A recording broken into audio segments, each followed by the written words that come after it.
여호와 하나님 여호와를 찬양합니다. 오늘 거룩하고 복된 날, 또 우리 주님이 이 땅에 오셔서 아버지 하나님 우리 제4억을 받게 하시고 또 부활하신 하나님의 아버지 그 찬양을 아버지 합니다. 저희들이 이 부활주의를 하나님 지킴으로써 우리의 신앙이 더욱더 돈독하여지게 하시고 우리 아버지 이 부활절로 인하여서 또 이 죽어가는 영혼들을 위해 우리가 힘써 아버지 하나님 전도할 수 있는 기회가 될 수 있도록 도와주시옵소서. 하나님 아버지 하나님 믿습니다. 저희들이 먼저 믿는 자가 본이 되어서 정말 안 믿는 자들에게 아버지 빛이 되기를 원하면서도 저희들이 실천하지 못한 가운데 있습니다.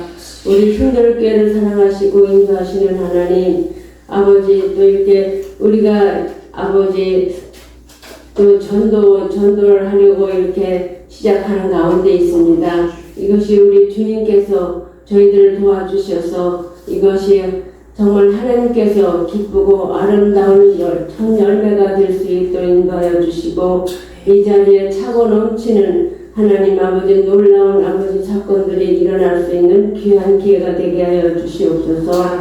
저희들은 아무것도 모릅니다. 하나님께서 일일이 지적하여 주시며 인도하시는 하나님 아버지, 우리 젊은이들이 이 세대에 정말 이 세대에서 정말 하나님의 뜻을 알고 그 아버지 진리를 따라 하나님 자라갈 수 있는 귀한 하나님 아버지 우리 아버지 영혼들이 될 수 있게 도와주시옵소서. 우리 박주인 목사님을 통하여서 아버지 우리 젊은 학생들이 이곳에 와서 많은 것을 배우고 익히기를 원합니다. 하나님 그것을 위해서 우리가 이제 아버지 전도를 하고 힘쓰게 하시니 하나님 그것이 아버지 정말 많은 일들이 일어나게 하시고 우리가 작은 일로서 크게 하나님 쓰임받는 귀한 자들이 되게 하여 주시옵소서. 오늘도 감사드리며 거룩하신 예수님의 이름으로 기도드립나이다. 아멘.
자, 오늘 우리에게 주신 하나님 말씀입니다. 사도행전 2장 22절부터 36절까지 말씀입니다. 신약전서 189쪽부터 150쪽까지의 말씀이죠. 여러분과 제가 번갈아서 교대로 말씀을 나누도록 하겠습니다.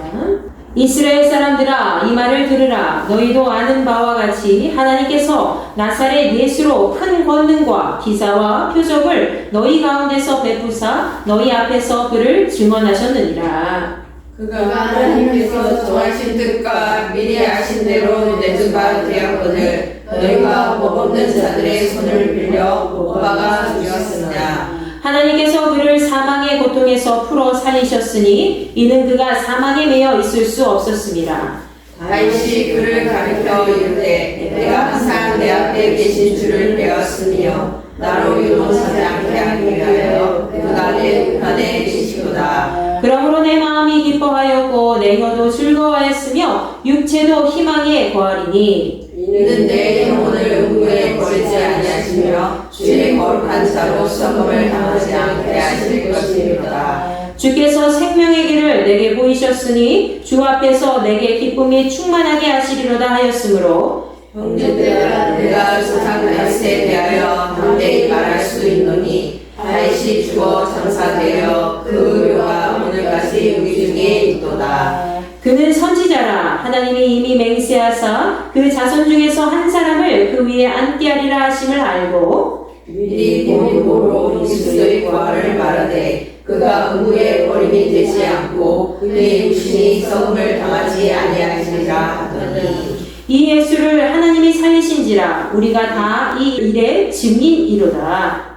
하나님이 오른손으로 예수를 높이시매 그가 약속하신 성령을 아버지께 받아서 너희가 보고 듣는 이것을 부어주셨느니라. 다윗은 하늘에 올라가지 못하였으나 친히 말하여 이르되 주께서 내 주에게 말씀하시기를 내가 내 곳으로 내 발등상이 되게 하기까지 너는 내 우편에 앉아있으라 하였도다 하였으니 그런즉 이스라엘 온 집은 확실히 알지니 너희가 십자가에 못 박은 이 예수를 하나님이 주와 그리스도가 되게 하셨느니라 하니라. 아멘. 자, 오늘은 사망의 고통에서 풀린 자라는 제목으로 같이 말씀을 나누도록 하겠습니다. 자, 예수께서 유대인으로서는 가장 수치스러운 그런 십자가형에 처하셔서 죽으시고 3일 만에 부활을 하셨죠. 그리고 주님은 사랑하는 제자들 앞에 다시 나타나셨습니다. 그리고 40일 동안 제자들과 함께 하시다가 하늘에 승천하십니다. 자, 예수님이 승천하신 이후에 제자들은 사랑하는 예수님의 말씀대로 세상에 있는 모든 사람들에게 하나님의 말씀을 전하고 제자로 삼아서 그들에게 세례를 베풀고 그들에게 하나님 나라를 선포하기 시작하죠. 자, 그것이 바로 초대교회의 시작이 되었습니다. 자, 특별히 사도행전 2장 말씀 보시면 사도행전 2장 말씀은 유대인의 절기인 오순절 사건을 경험한 다음에 제자들이 본격적으로 복음 전파 사역을 하면서 동시에 초대교회 공동체를 세우는 일을 아주 구체적으로 얘기해주고 있지요. 자, 그 중에서도 오늘 본문 말씀 베드로가 오순절에 모인 이 주님의 제자들에게 예수 그리스도를 증거하고 또 하나님의 말씀을 선포한 메시지를 오늘 말씀에서는 기록을 하고 있습니다. 자, 베드로가 수많은 믿음의 공동체 앞에서 전한 말씀을 통해서 이 시대를 살아가고 있는 우리 모두에게 과연 그리스도 예수의 부활은 무엇을 의미하는가? 우리가 그 의미에 대해서 조금 더 깊이 살펴보고자 합니다. 오순절 초대교회 공동체에게 전한 베드로의 설교는 사도행전 2장 14절부터 40절까지의 말씀에 기록되어 있습니다. 자, 베드로는 스스로 목숨을 끊은 가룟 유다를 제외하고 11명의 사도들과 함께 이 예루살렘에 모여서 함께 하나님의 말씀을 전하기 시작하지요. 자, 그것은 오순절 성령 강림 사건이 있고 난 후의 일이었습니다.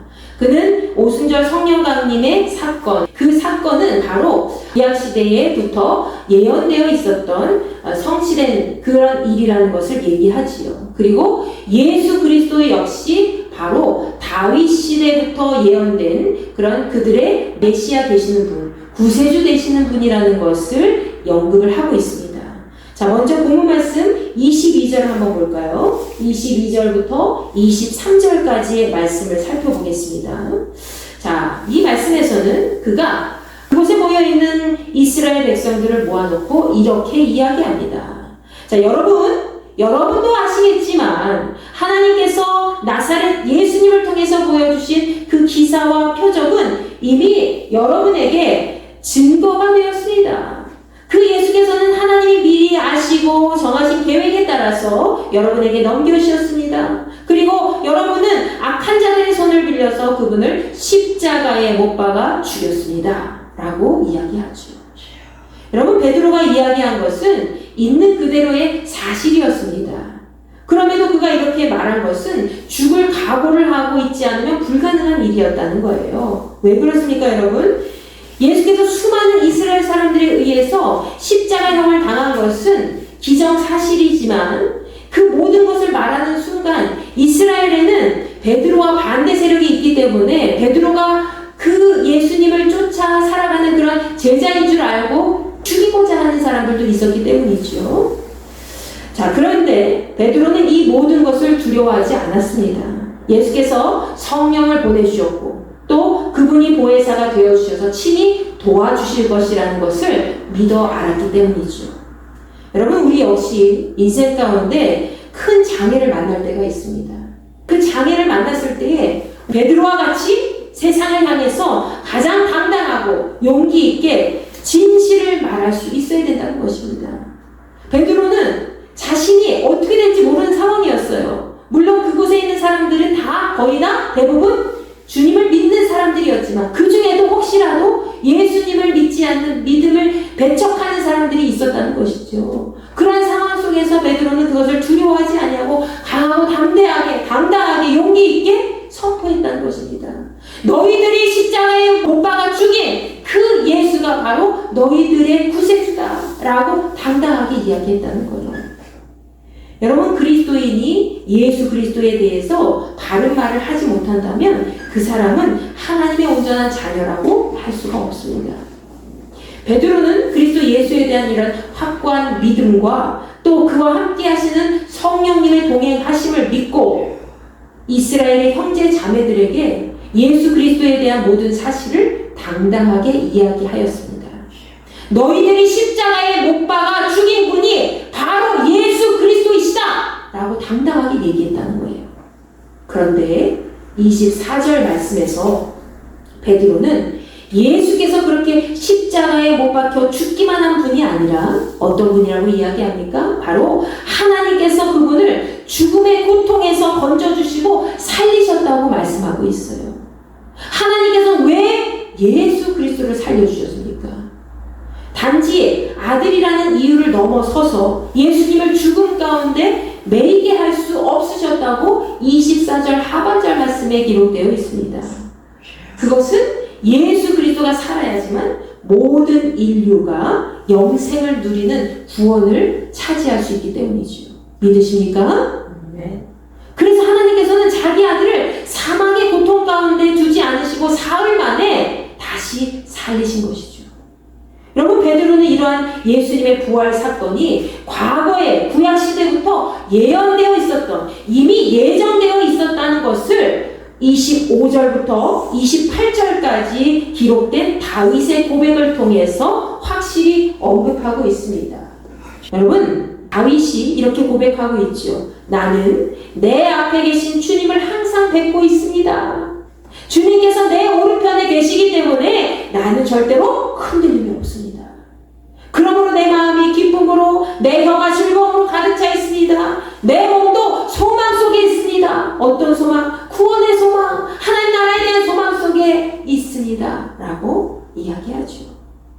주님께서는 나를 무덤에 버려두지 않으시고 주님의 거룩한 문을 썩지 않게 하실 것입니다. 주님께서는 내게 생명의 길을 알려주셨습니다. 주님께서는 나와 함께 계시며 내게 기쁨을 가득 채우실 것입니다. 라고 다윗이 고백했다는 거예요. 다윗은 주님을 향한 그의 고백을 통해서 생명을 차지한 자로 기쁨이 충만하다는 것을 이야기하고 있지요. 특히 25절 말씀에서 자기 앞에 계신 주님을 항상 배웁는다고 얘기하고 있습니다. 이렇게 표현한 것을 보면 다윗이 얼마나 주님과 함께 동행한 사람인지 잘 알 수가 있지요. 여러분, 그는 주님께서 자신을 죽음이 있는 음부에 버려두지 않으시고 주의 거룩한 자녀로 썩지 않게 하실 것이라고 믿음의 고백을 하고 있습니다. 이것은 바로 예수께서 죽음 가운데 계시지 않고 다시 사신 것을 표현하고 있는 것이죠. 다윗은 마지막으로 28절 말씀에서 주께서 그에게 생명의 길을 알려주셨으니 그의 기쁨이 충만하다라고 고백하고 있습니다. 여러분, 우리에게 영원한 생명의 길을 보여주시고 그 길로 인도하시는 예수 그리스도로 인한 그 기쁨이 여러분과 저의 삶 속에 충만히 넘치기를 간절히 소망합니다. 베드로는 다윗이 고백한 것들을 중심으로 해서 29절 말씀에서 이스라엘 백성들에게 자신있게 담대하게 말할 수 있다고 이야기하지요.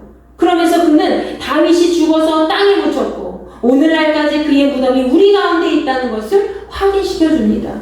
다윗이 이스라엘 백성들의 조상인 것을 확인시켜 주는 것이죠. 그리고 30절 말씀에서 베드로는 다윗이 선지자였기 때문에, 예언자였기 때문에 하나님께서 다윗의 자손 중에서 한 사람을 택하여 주셔서 다윗의 보좌에 앉게 하실 것이라 약속하신 것을 알고 있었다고 선포하고 있습니다. 다윗이 이미 다윗의 가문에 한 사람을 택하여 세워서 하나님이 세워주셔서 다윗 가문의 보좌로, 왕이 하는 그 보좌로 앉게 해줄 것이다 라는 것을 다윗이 믿었다는 거예요. 그랬기 때문에 다윗은 그리스도의 부활에 대해서 미리 내다보고 그분은 무덤에 버림을 당하지 아니하시고 육체도 썩지 않을 것이다 라고 이야기했다는 것을 31절 말씀에 베드로가 이야기를 하고 있지요. 자, 베드로는 다윗이 말씀하고 있는 그리스도가 바로 예수님이라는 것을 증명하면서 32절 말씀에서 이 예수를 하나님이 다시 살려주셨습니다. 우리가 다 이 일의 증인입니다 라고 선포하고 있습니다. 하나님께서는 예수 그리스도를 사망의 고통에서 풀어주셨다. 그리고 우리는 이 모든 일을 증언하는 증이다 라고 이야기하는 것이지요. 여러분, 하나님께서 예수님을 그 사망의 고통에서, 죽음의 고통에서 풀어주시고 여러분과 저를 위해서 다시 부활시켜 주셔서 우리에게 생명의 길을 보여주셨다는 것을 믿으시기 바랍니다. 오늘 밖에 나가서 여러분이 전도를 하실 때에 그 사실을 믿고 있다면 오늘 밖에 나가서 거리에 있는 만나는 모든 사람들에게 예수님께서 우리를 위해서 다시 사셨다고 당당하게 이야기하면서 부활남과 전도용품을 나눠주시기 바랍니다. 여러분이 그렇게 나눠줄 때에 아우, 예수님 부활하셨어요, 예수님 다시 사셨어요, 기쁜 부활절입니다 이렇게 얘기할 때 사실 아무것도 모르는 사람들은 뭐야 하면서 들을 수 있겠지만 그 사람들의 마음속에 또 하나님이 역사하시는 거예요. 여러분이 아무것도 아닌 거라고 생각하고 그냥 전해주어도 그 사람들은 아, 이게 뭐야, 쓸데없이, 아, 난 안 받아요 라고 할지라도 한 번이라도 그 사람들이 예수님이라는 그 단어를 스쳐 지나가듯이 그렇게 들을지라도 그것을 듣는 순간 주께서 역사하시는 줄 믿으시기 바랍니다. 전도하는 것을 창피하게 생각하면 안 돼요. 예수님을 전하는 것은 우리의 사명이고 우리는 그분의 증인으로 이 자리에 있는 것입니다. 믿으십니까? 아멘. 예수 그리스도로 인해서 죽어있던 우리의 인생이 다시 살게 되었고 그분이 죽음을 이기고 부활하셨기 때문에 우리의 삶에 생명의 길이 놓여있다는 것이죠. 이 사실을 마음에 새기시기 바랍니다.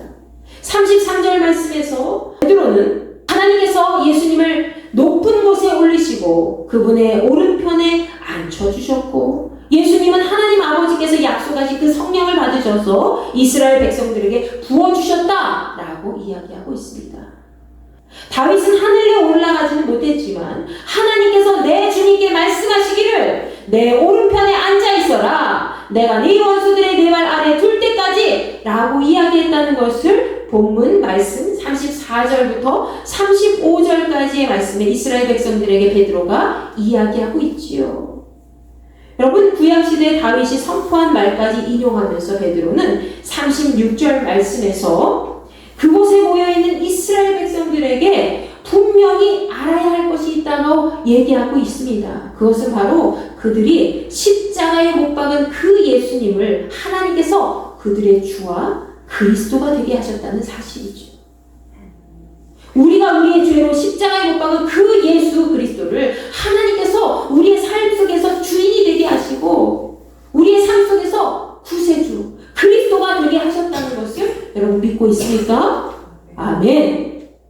그렇다면 우리의 죄로 인해서 십자가에 달려 죽으신 그 예수께서 우리에게 생명의 길이 되어 주셨다는 것을 다시 한번 믿고 나아가시기 바랍니다.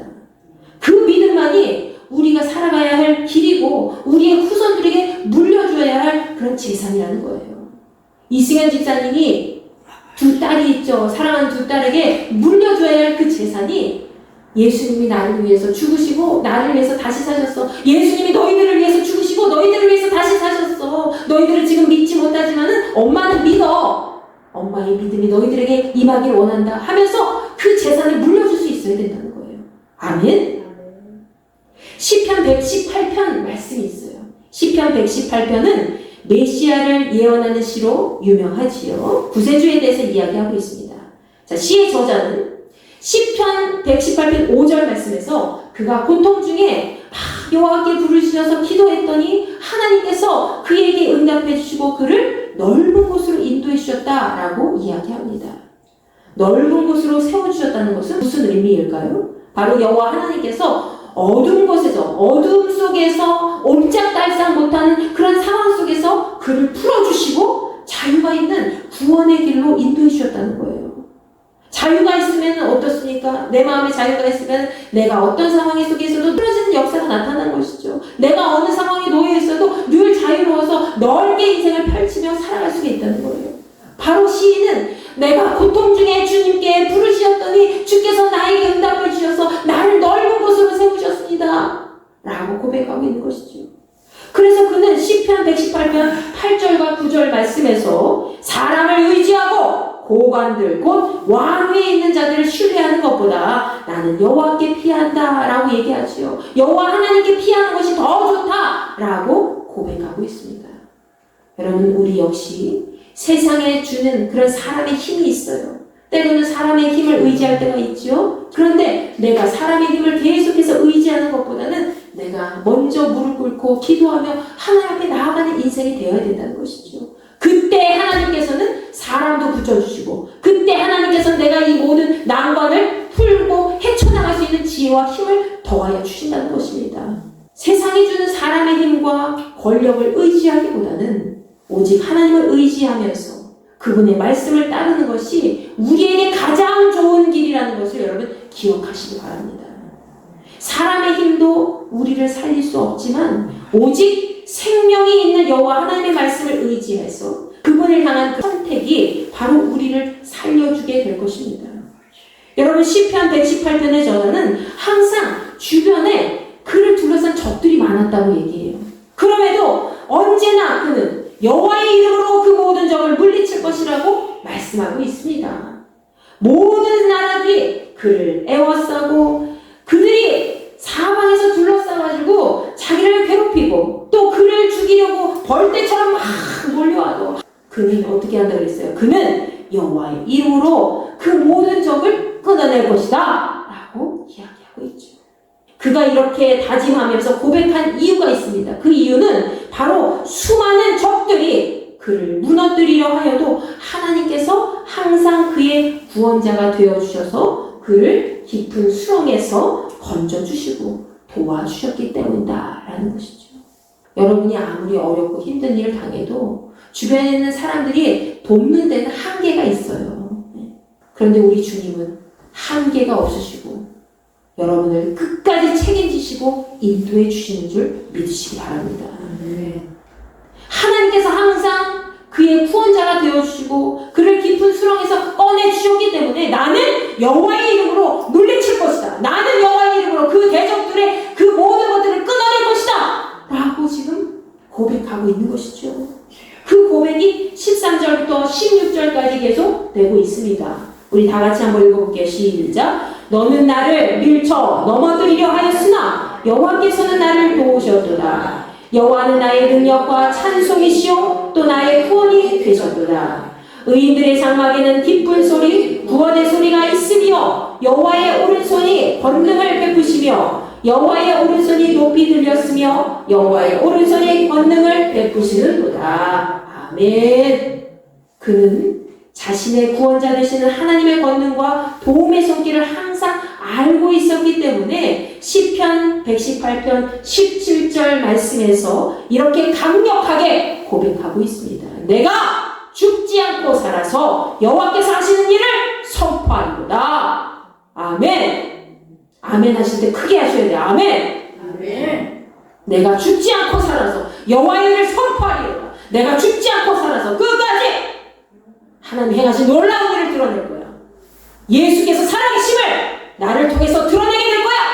여러분, 우리가 비록 육신으로는 연약하지만 사는 날 동안 끝까지 이 믿음을 포기하지 않고 하나님께서 살리신 예수 그리스도를 온전히 선포하는 일을 하게 된다면 그 일이 바로 우리가 해야 할 역할인 줄 여러분 믿으시기 바랍니다.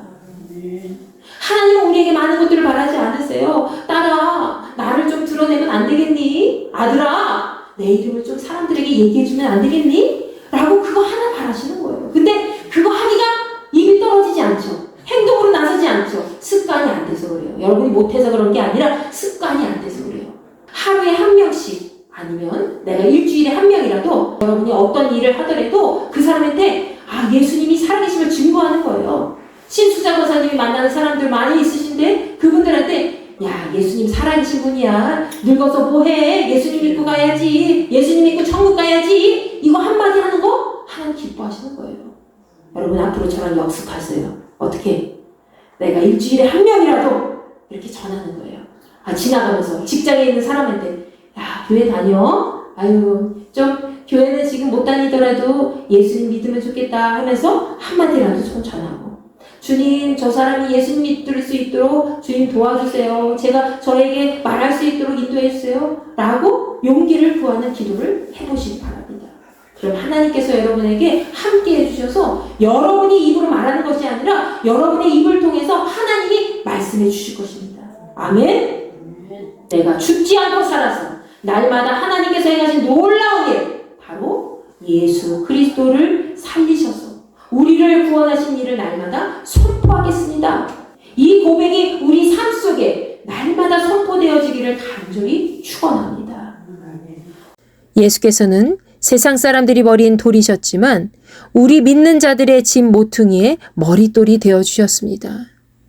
그 모든 것은 우리 하나님께서 우리를 위해 미리 계획하신 그분의 놀라운 구원의 역사입니다. 오늘부터 우리가 사망의 권세에서 풀려진 그 예수님 때문에 다시 기뻐하고 즐거워하는 그런 시간을 보내게 되기를 간절히 소망합니다. 오늘은 예수께서 우리를 위해서 사망의 고통에서 풀려나신 날입니다. 믿으십니까? 여러분을 위해서 예수님이 사망의 고통에서 풀어나셨다는 거예요. 사망의 끈질긴 그 고통 속에서 하나님께서 그 예수를 건져내셔서 우리를 살려주셨다는 것이죠. 그분은 죽음을 이기시고 부활하셔서 우리의 구원자가 되시는 분입니다. 이 사실을 믿고 오늘 이후로 더더욱 우리의 구원자 예수 그리스도를 세상 가운데 널리 전하는 그런 주님의 삶으로 하나님 나라를 온전하게 드러내는 우리 모두가 되기를 간절히 축원합니다.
그리스도의 그 영광이 우리 삶 속에 날마다 지속되기를 원합니다.